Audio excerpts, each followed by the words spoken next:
Então, nessa sessão, nós supusemos que a entropia, assim como a pressão, a energia e a temperatura, ela era uma propriedade de estado do sistema, ou seja, ela é uma função de estado. Então foi essa uma informação, uma afirmação que eu trouxe até agora.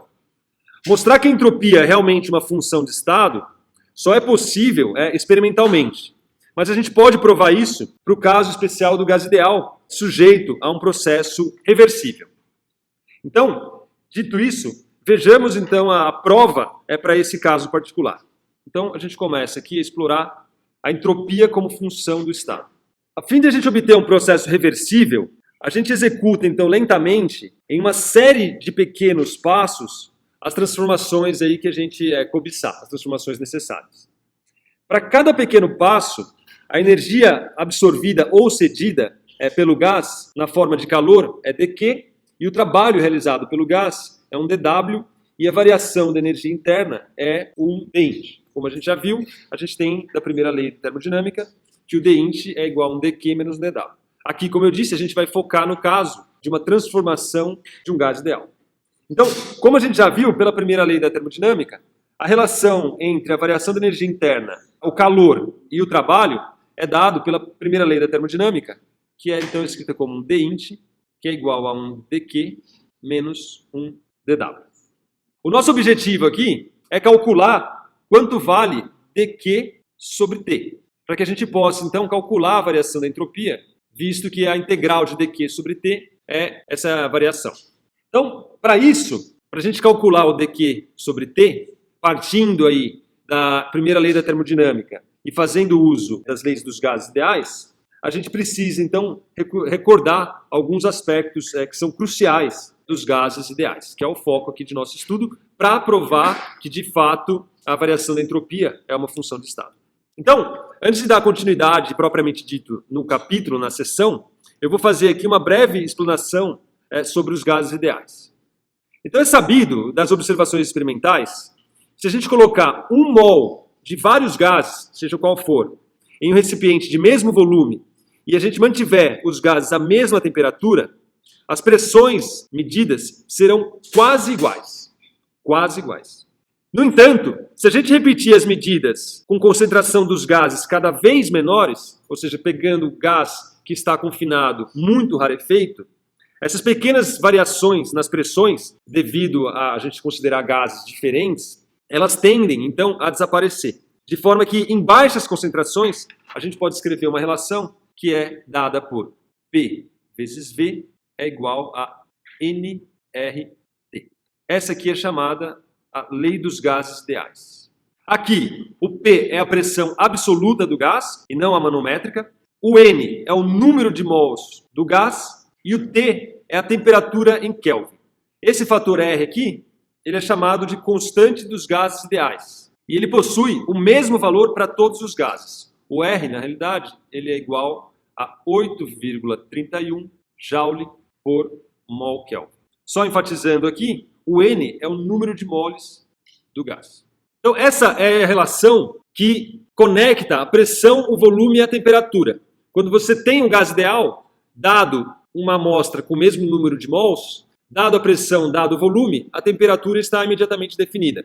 Dado o volume, dado a temperatura, a pressão está automaticamente definida. Dada a pressão e a temperatura, o volume ali ele está automaticamente definido, visto que a gente está considerando o mesmo número de mols e a constante dos gases ideais não varia. Então, dado P, V, eu tenho T, dado V e T, eu tenho P, dado T e P, eu tenho V, e assim por diante. É comum também escrever essa equação de uma forma um pouco diferente. Então, a gente pode escrever a equação acima em termos de uma constante que é chamada constante de Boltzmann, que a gente usa a letra aqui, KB, onde o KB nada mais é do que a constante dos gases ideais, R, dividido por Na, onde Na é o conhecido número de Avogadro. E esse número vale 6,0 vezes 10 elevado a 23 aproximadamente, que é a quantidade de um mol. Bom, o número de moléculas numa amostra, ele pode ser escrito, então, dado o número de Avogadro, como um enão, que nada mais é do que o número de moles vezes o número de Avogadro. Então, isso aqui me dá o número de moléculas numa amostra. O nosso objetivo aqui, como eu já disse, é calcular dq sobre t em função somente dos estados iniciais e finais do processo. De forma que precisamos, então, fazer uso da primeira lei e também escrever a variação da energia interna em função da variação da temperatura. Então, só enfatizando, o nosso objetivo aqui é mostrar que a entropia pode ser escrita como uma função do estado. Para isso, então, a gente precisa calcular essa variação de entropia, que é dq sobre t.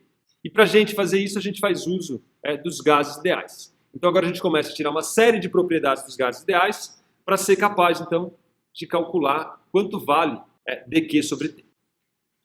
Bom, é fácil notar da primeira lei que dq é igual à variação da energia interna mais a variação do trabalho. A variação do trabalho, a gente já sabe quanto vale. O trabalho de um gás é P dV, essa é a variação do trabalho. Usando o fato de que nós estamos trabalhando com o gás ideal, o PV é igual a nRT. Daqui, então, eu tiro que o P é igual a nRT sobre V. De forma, então, que eu consigo escrever o dq como sendo a variação da energia interna, mais, substituindo o P na variação aqui do trabalho, a gente tem, então, mais nRT dV sobre V. Posso dividir todo mundo por T, divido aqui por T, divido aqui por T, divido aqui por T. Eu tiro, então, que dq sobre T é igual à variação da energia interna dividido por T, mais nR dV sobre V. A questão, então, agora aqui é quanto vale a variação da energia interna sobre a temperatura. Então, é isso que eu vou trabalhar um pouco mais para ser capaz de calcular quanto vale dq sobre T. Note que esse aqui, quando eu fizer a integração, o trabalho já vai dar uma equação que depende somente da condição inicial e final do processo. Então aqui, de certa maneira, já está resolvido, como a gente vai ver logo mais. Esse aqui é que a gente tem que resolver e trabalhar um pouco mais, para quando a gente integrar aqui da condição inicial e até a final, eu tenho aqui variáveis que só dependam das condições iniciais e final do processo. Então a pergunta é como é que a gente calcula essa variação da energia interna para um gás ideal. Então, para calcular a variação da energia interna, nós vamos supor que a energia interna e int do gás ideal é simplesmente a soma das energias cinéticas de translação dos átomos. Então, para gases ideais, isso é uma ótima aproximação. A variação da energia interna ela é a soma das energias cinéticas de translação de cada um dos átomos. Visto que os gases ideais são monoatômicos, essa suposição é, de fato, bastante natural, porque você não tem outros graus de liberdade. Se você tivesse duas moléculas, você poderia estar, por exemplo, se aproximando e afastando, né? Se esse átomo, se o gás fosse composto por uma molécula constituída por dois átomos. Mas como é monoatômico, a única energia que esse elemento pode ter é uma velocidade, é uma energia cinética. Então, a variação da energia interna está intimamente relacionada com a energia cinética de cada uma das moléculas desse gás. Essa energia interna ela é fruto, então, exclusivamente, nos casos ideais, da energia cinética com que cada átomo está sujeito. Então, para calcular essa energia cinética, a gente calcula as velocidades médias quadráticas das moléculas, que pode ser feito calculando a taxa média com a qual o momento linear é transferido para o M. Então, a gente está considerando aqui o nosso sistema confinado, como usual. Então, vou desenhar aqui um cubo só para elucidar um pouco mais. Então, eu tenho aqui, dentro desse cubo, um gás confinado. E esse gás é extremamente rarefeito. Então, você tem um número pequeno de moléculas e de átomos. Esses átomos são monatômicos. E, associado a cada uma desses átomos, você tem aí uma velocidade e, consequentemente, uma energia cinética. A pressão, por exemplo, nessa superfície aqui, depende dos choques dessas moléculas, desses átomos, nessa superfície. O meu objetivo aqui é calcular a energia cinética, porque a variação da energia interna está relacionada com a energia cinética, e para isso, então, eu vou calcular qual é a velocidade de cada um dos átomos. Bem, imagine que você tenha uma única molécula, um único átomo. Então, esse átomo ele caminha aqui um certo L, ele se choca com essa superfície e ele retorna novamente para cá. Então, o tempo que você leva para fazer dois choques, ou o tempo de interação entre cada porrada, nada mais é do que 2L sobre Vx, considerando que o meu x é nessa direção. Mesmo que a molécula tivesse um movimento assim, ainda assim, visto que eu estou considerando uma velocidade constante, né, uma cinética constante, ainda assim, o tempo entre dois choques seria 2L sobre Vx. Isso aqui é o meu ΔT. Porque ela sai, bate e volta. Ela sai, bate e volta. Ela sai, bate e volta. Então leva o tempo dela ir e voltar para poder dar os dois choques. Imagina que ela acabou de dar um choque. Ela acabou de dar um choque, então ela tem que deslocar L, deslocar 2L para dar outro choque novamente. Então ela leva aí 2L sobre Vx para dar cada porradinha nessa superfície aqui, nessa lateral. A variação do momento linear, por sua vez, vale 2m Vx. Isso aqui é o meu ΔP. Mas por que 2m Vx? Porque ela vem aqui com velocidade Vx e após o choque ela sai com velocidade menos Vx. Então a final menos a inicial vai dar um módulo aqui de 2m Vx. A variação do momento linear é 2m Vx.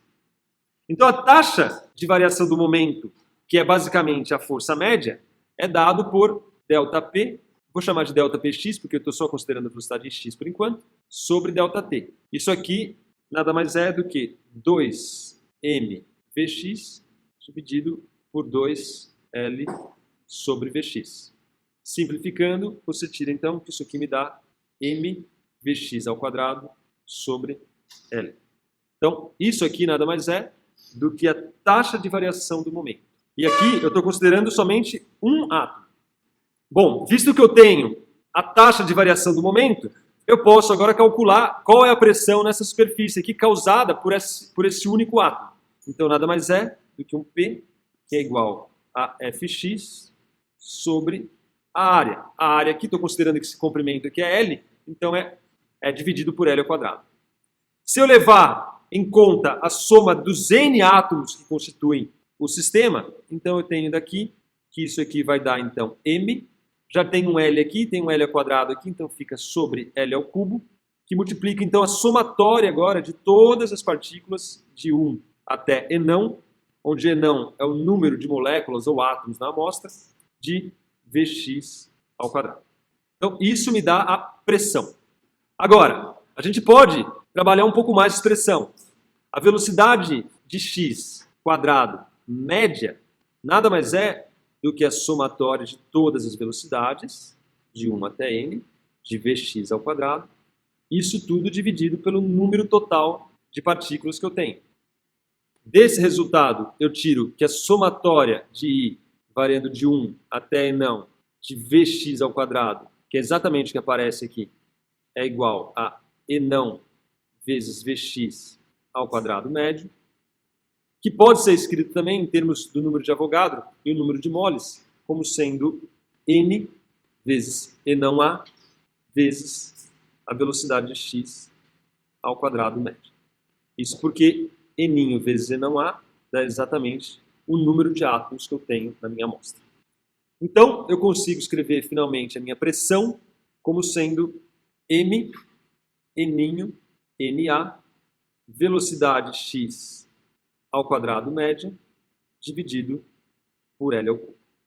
Agora, você pode também escrever m vezes Na, onde o m é a massa de um átomo e o Na é o número de Avogadro, como sendo emão, onde esse emão aqui nada mais é do que a massa molar, ou seja, a massa de um mol.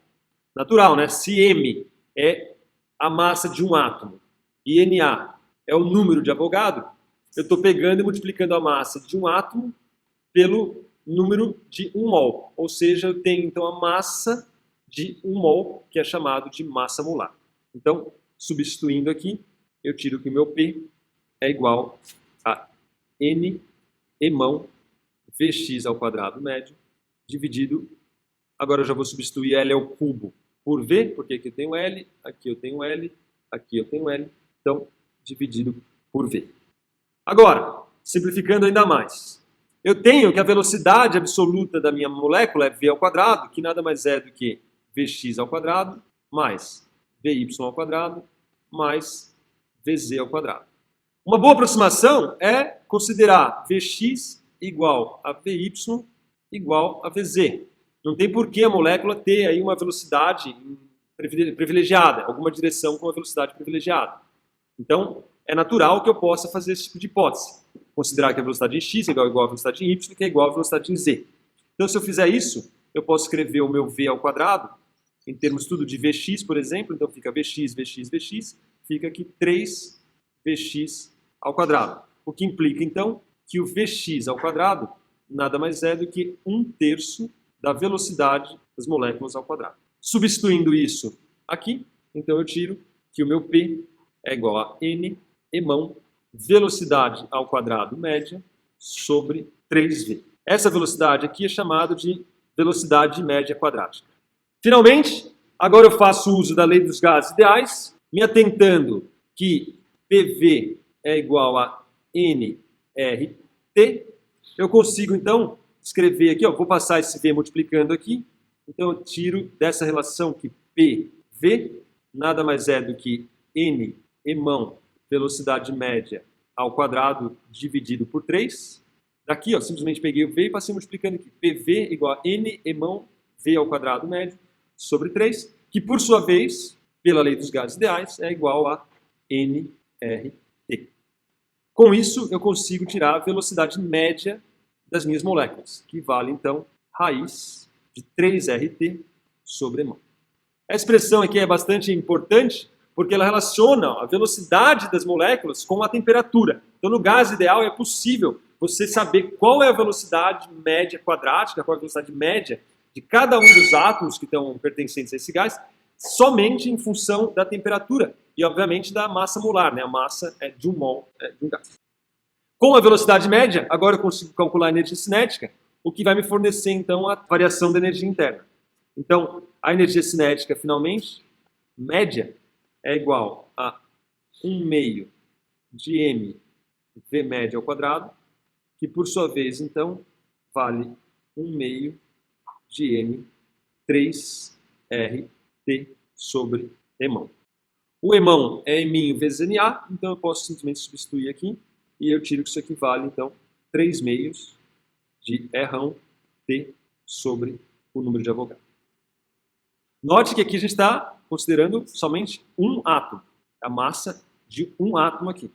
Agora, escrevendo em termos da constante de Boltzmann, lembrando-se que a constante de Boltzmann nada mais é do que Rão sobre Na, eu finalmente tiro que a variação da energia cinética média nada mais é do que 3/2 de Kb, que é a constante de Boltzmann, vezes a temperatura. Esse resultado é bastante importante. A energia cinética de um átomo de um gás ideal vale 3/2 de kBt. Agora, dado uma certa temperatura, a energia cinética média é 3/2 de kBt.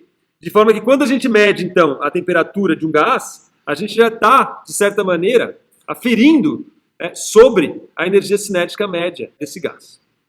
Como a gente supôs, né, que a energia interna é a soma das energias cinéticas, né, então a gente tira daqui que a energia interna é igual, então, agora eu pego todos os átomos, N vezes Na me dá o número total de átomos, vezes a energia cinética de cada um deles. Então, N vezes a energia cinética. Isso aqui vai me dar N, Na, que multiplica 3/2 de kBt.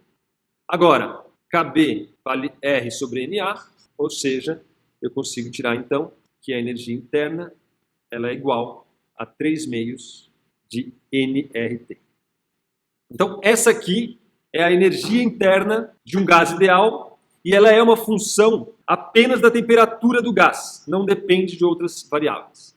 A energia interna depende somente da temperatura.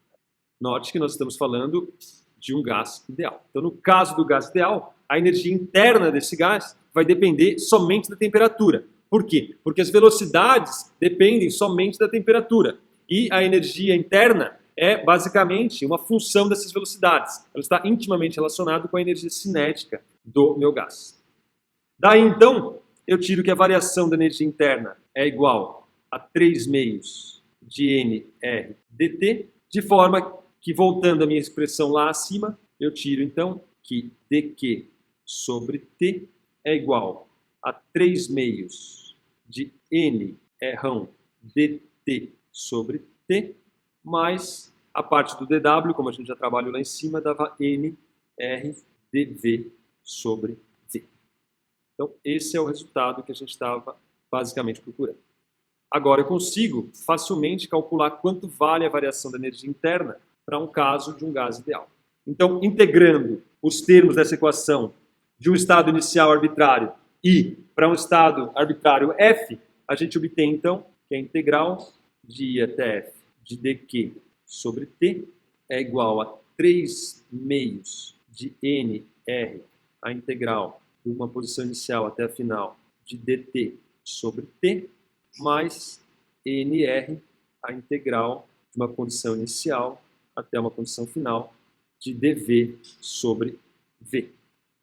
Isso aqui, então, implica, esse cara aqui é a variação da entropia, e ela nada mais é, então, do que 3 meios NR. Isso aqui dá ln de T, fica ln de TF menos ln de TI, que você agrupa numa razão, então isso aqui fica ln de TF sobre TI, porque a diferença dos ln's nada mais é do que o ln da razão entre os termos. Mais NR ln de VF sobre VI. Esse resultado, então, mostra o que a gente queria provar. Se você se atentar aqui, a variação da energia interna só depende da temperatura final, da temperatura inicial, do volume final e do volume inicial. Então, ela é uma expressão que não depende do processo em si, sendo idêntica para todos os processos que contenham a mesma condição inicial e final. Isso mostra, então, que a variação da entropia ΔS entre os estados inicial e final de um gás, no caso o gás ideal, depende apenas das propriedades do estado inicial, que é o volume inicial e a temperatura inicial, e do estado final, que é o volume final e a temperatura final. Então, a variação da entropia não depende do modo como o gás passa do estado inicial para o estado final. Então, esse resultado é um resultado que precisa permanecer, se atentar de que, de fato, a entropia não depende do processo em si, só depende das condições iniciais e finais. A entropia, assim como a temperatura, assim como o volume, assim como a energia, ela é uma variável que não depende do processo em si. Ela é uma propriedade de estado do sistema. Bom, vou fazer um teste 2 para a gente poder caminhar um pouco mais e partir para 20.4, que é a segunda lei da termodinâmica. Então, teste 2. Um gás ideal está a temperatura T1 no estado inicial I, mostrado no diagrama PV ao lado. O gás está em uma temperatura maior T2 nos estados finais A e B, que ele pode atingir seguindo a trajetória mostrada na figura. Então você parte aqui de uma condição inicial, você tem dois processos. Um deles é de ir para A e o outro é de ir para B. Independente disso, se ele vai para A ou para B, a temperatura nos dois casos vale T2. A variação de entropia na trajetória do estado I para o estado A é maior, menor ou igual à variação da entropia na trajetória do estado I para o estado B. Então, qual é o trajeto aí que infere uma maior variação da entropia? Note, a diferença de temperatura é a mesma. Então, se você vai de I para A ou de I para B, você tem a mesma variação de temperatura. Então, visto que a gente está considerando um gás ideal e a variação da entropia de um gás ideal está aqui, essa parte da expressão vai ser idêntica, porque o TF nos dois processos é igual e o TI também. Então, esse termo aí, o primeiro termo do lado direito da expressão, ele não muda, independente se você vai de I para A ou de I para B. No entanto, o segundo termo, ele é igual a zero se você vai de I para A. Porque se você vai de I para A, você está fazendo uma transformação a volume constante. Então, o volume final é igual ao volume inicial, e aqui aparece, então, ln de 1. ln de 1 nada mais é do que zero, né? Porque o ln é qual é o número tal que, quando você leva E, vai dar 1. Então, o número que você precisa levar E para dar 1 tem que ser zero. Então, no caso de I para A variação da entropia só depende desse termo aqui. No caso de I para B, já aparece esse termo aqui. A grande pergunta é se esse termo é positivo ou negativo. Como B, o volume é maior do que no I, então o VF é maior que o VI. Se o VF é maior do que o VI, esse número aqui é um número maior do que 1, certo? Então você tem esse número aqui como um número positivo. Se esse número aqui é um número positivo, automaticamente a variação da entropia é maior. Então, DI para B, a variação da entropia é maior. Por quê? Porque além de você ter uma variação da temperatura, você tem uma variação positiva do volume. O volume está aumentando durante o trajeto.